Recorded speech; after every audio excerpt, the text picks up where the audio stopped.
Hi, and welcome to today's book.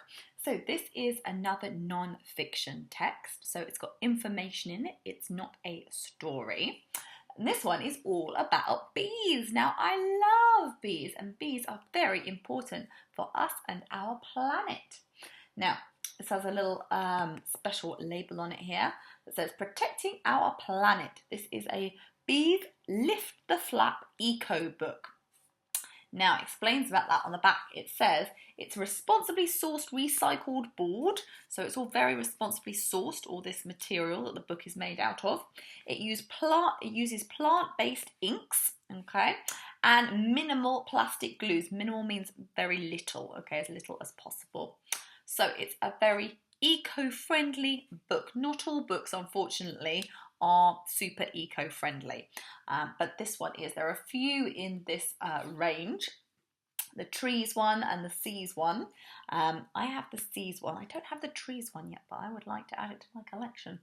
Anyway, so lots of fun facts in this one. It says, bees, why are they so important and what can you do to help? Join the fight to save our planet with this eco-friendly book about bees. What is this part of the book called? Do you remember? The blurb. This is the back cover. The back cover usually has the blurb.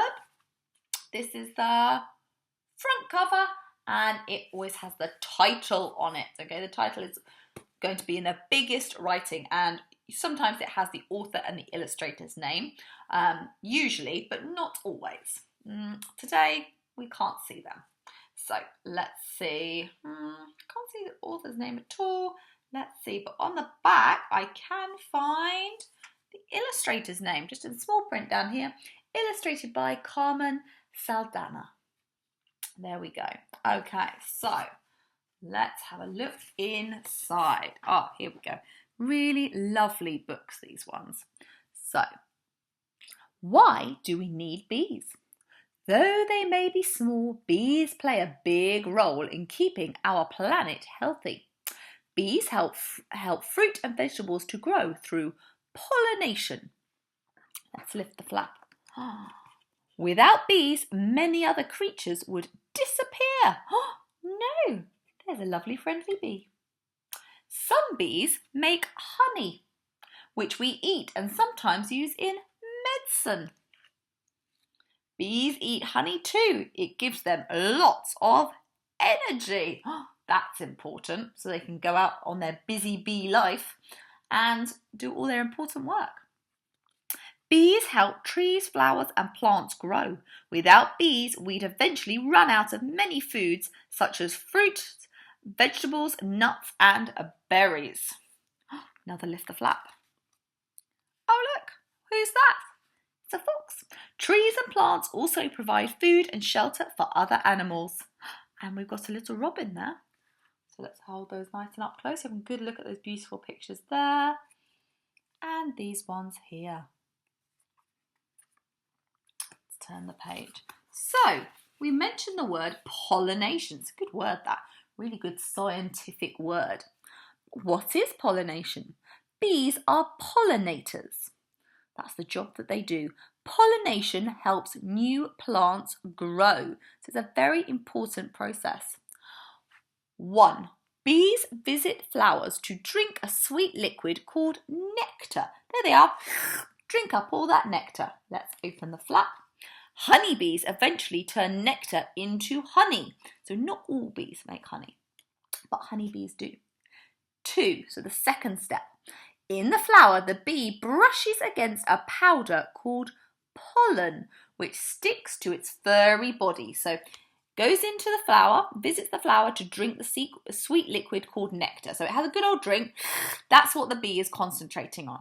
But whilst it's in the flower, its lovely little cute furry body, it brushes up against a powder that's part of the flower called pollen, and it sticks to the body. Okay, it's going to keep that on it.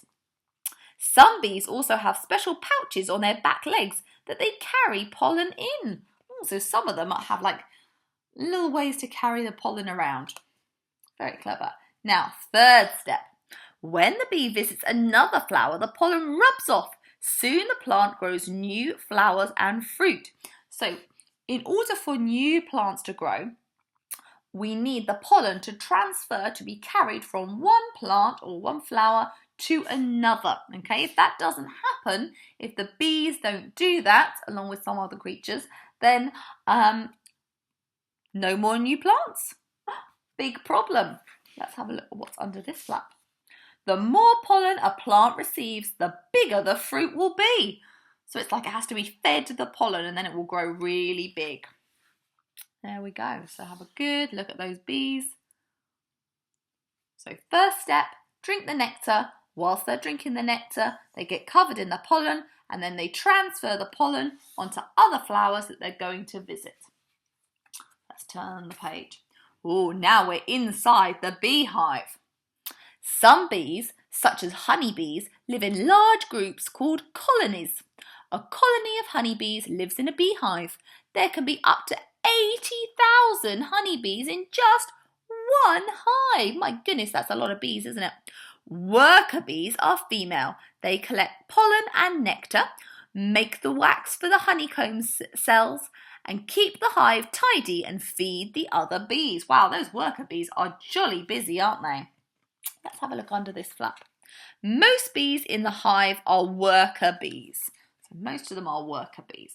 Busy, busy, busy, busy bees. Hence the expression, busy bee, or busy like a bee. Male bees in the hive are called drones. They make babies with the queen bee. That's pretty much their job. Drone bees don't sting, so not all bees sting. Most bees do. Do you know what happens if a bee stings? It's different from if a wasp stings. If a bee stings, then it dies, but if a wasp stings, it does not. The head of the colony, that's that big group of bees, the head of the colony is called the queen bee. She can lay about 2,000 eggs each day. My goodness, she's busy too, isn't she? Let's lift this one up. Look at that. The queen bee controls which eggs become male and which become female. She's very much in charge. And she's bigger than the other ones as well. So she's large and in charge. Ooh, time to learn about honey now. Wonder who of all of you like honey. Do you like honey? Honey. Some bees make honey as food for the winter. Luckily for us, they make more than they need, so we get to enjoy some too. In the hive, the bees pass the nectar from mouth to mouth, so from one mouth to another. Okay.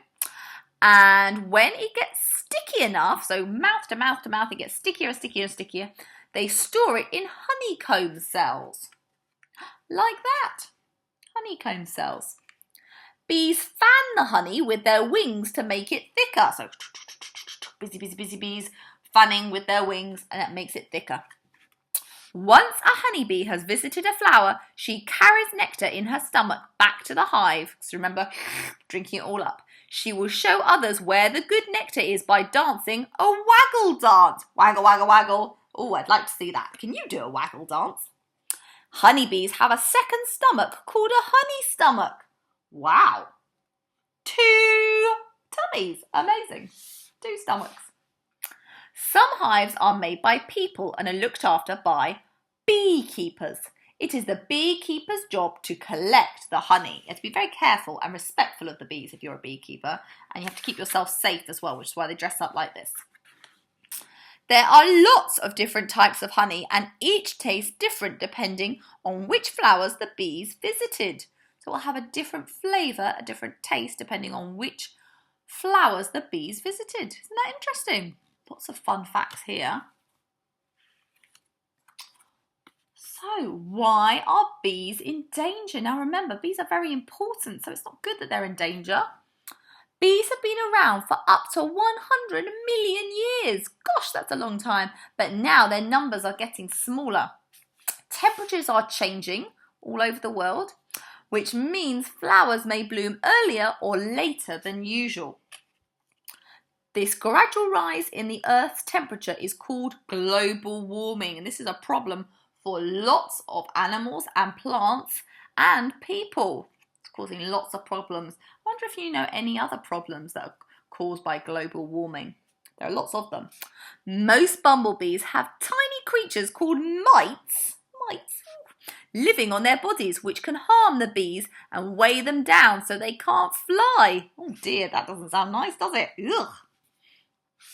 A lot of countryside is being replaced by towns and cities, oh dear, which means there aren't as many places for bees to live. They need lots of lovely spaces with plants and flowers. Okay, it's no good. They can't collect nectar from a block of concrete, can they? That's no good to them. Fewer plants and flowers also mean it is harder for bees to find food. Just like I said, from that to that is not good for bees. Chemicals are used to grow crops, but they can be harmful to bees and other insects. They're not always great for us either, or for the soil.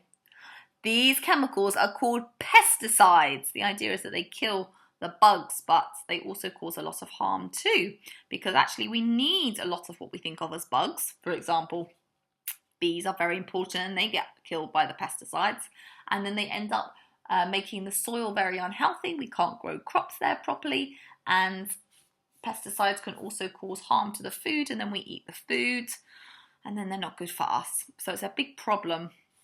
Using chemicals too much can be very bad for people. People had good intentions when they came up with them, but not so good in the long term. How can you help? There are lots of ways you can help save our bees. You could grow flowers in a window box or in your garden. Bees really love lavender, bluebells and crocuses. Look at them.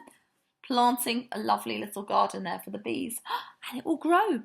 Bees can see purple better than any other colour. So if you plant purple flowers like lavender, bluebells and crocuses, then they'll be able to see them and they'll be really attracted to them. You could make your own bee hotel for bees to nest in. You could fill a shallow container with water and leave it on the ground so that thirsty bees can have a drink. Or on a high up spot in your garden, maybe if you've got like some place with like a, I don't know, some sort of shelf in your garden, or anywhere that you think might be good for bees. Like if you've got a balcony, you can leave it out on a balcony. Add twigs and pebbles to the water so the bees have somewhere to land. You don't want them to drown. Do not add sugar or honey, as this can actually hurt the bees. Sometimes people think that's a good idea, but actually it's not. There we go. So I wonder what facts you have learnt about bees now. What do you now know? Ooh, that was a tongue twister for me. What do you now know about bees that you didn't know before? And how are you going to help these fabulous and very important creatures? Have a little chat with your adults. Bye for now.